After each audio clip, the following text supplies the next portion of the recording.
It's a 1952 GMC, General Motors, 6x6, M211, which is a troop transport truck. In other words, they could haul ammunition and stuff in it and soldiers. And then they had the same truck with dual wheels on it is what gave it on the back to make it a troop transport. They put singles on the back and lowered the bed down, and that was just for troops, but it was the same truck. This truck was actually the first truck that had an automatic transmission in it that the Army put in, and the soldiers didn't like it because they said it was a girl's truck because of that automatic, so they weren't as popular as the old ones. This one here is a siren button when this used to be a fire truck. This is the headlight switch now. This one here is just an empty hole that they cut and had something to do with the radio or whatever it was when it was a fire truck. Okay. Then your throttle, choke, then the gauges, amp, battery, air, oil, fuel, speedometer. This thing right here is, you can open the hood, change a hose around there, and put a snorkel on this, and you can drive these underwater. As far underwater as the snorkel and the exhaust are sticking out of the water, that's how deep you can go. The motor's all sealed tight so that nothing can get into the carburetor or the air cleaner or anything. It has to come through here. I bought this thing probably 20 years ago. It had 6,000 original miles on it.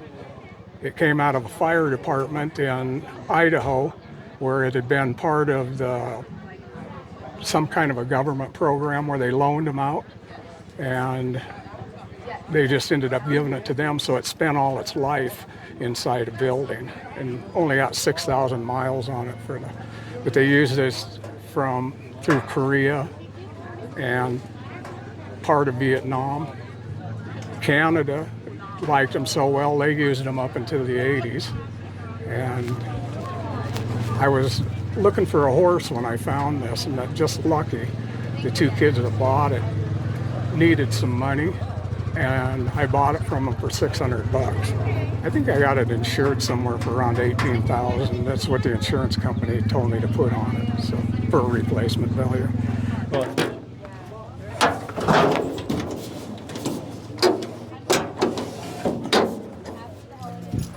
It's a 302 cubic inch 6-cylinder motor.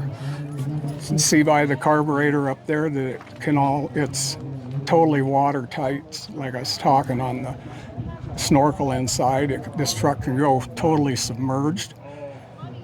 It's only 120 horsepower. It's pretty slow and weak. They made the automatic for the 1947 Cadillac Oldsmobile, and they ended up using it in here. And this is a 6-wheel drive. Not only was the automatic unique to it, but also the way that it shifts into 6-wheel drive. The back tires have to start spinning about 200 or 300 RPMs quicker than the front ones, and it'll kick into 6-wheel drive.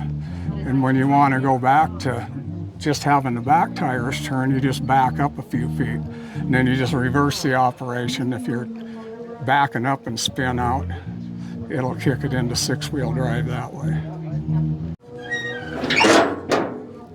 Little dusty from coming up here, but these are the troop seats, and they put usually about 8 down each side. So you gotta remember, them were 18-year-old kids that they were putting in here.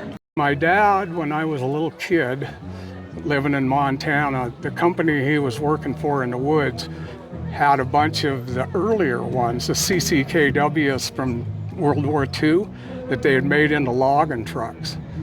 And I was in 2nd and 3rd grade, and I was actually able to get in there and move it back and forth, and when we got down to the sawmill. So I had been driving them since I was about 10, and I wasn't when I found this one, I wasn't even looking for this one. It just happened to be that it was a heck of a deal, and they're real unique. They called them a round-nosed Jimmy because of the rounded hood on them. All the other trucks had a flat hood on them. When the government hired them to buy them, the trucks had certain parameters that they all had to meet, and part of it was same tires, the cab. These never had a cab on them. This is an aftermarket cab, by the way. It's fiberglass. The only trucks that had a cab on them were the ones that they had with a box on the back that they hauled tools and stuff in. The rest of them were tarps, and they had a big circle up on top that a 50 caliber machine gun fit in, right through the roof. I'm around 10 or 11. I can do 60 or 65 in this, where before it was 45 before I changed the tire size and the gearing. And they did that intentionally so that in a long, say, convoy, that none of them could run away from the other one. Kind of kept them bunched up. But you gotta remember, that was in the days when they didn't have freeways and all that stuff. So.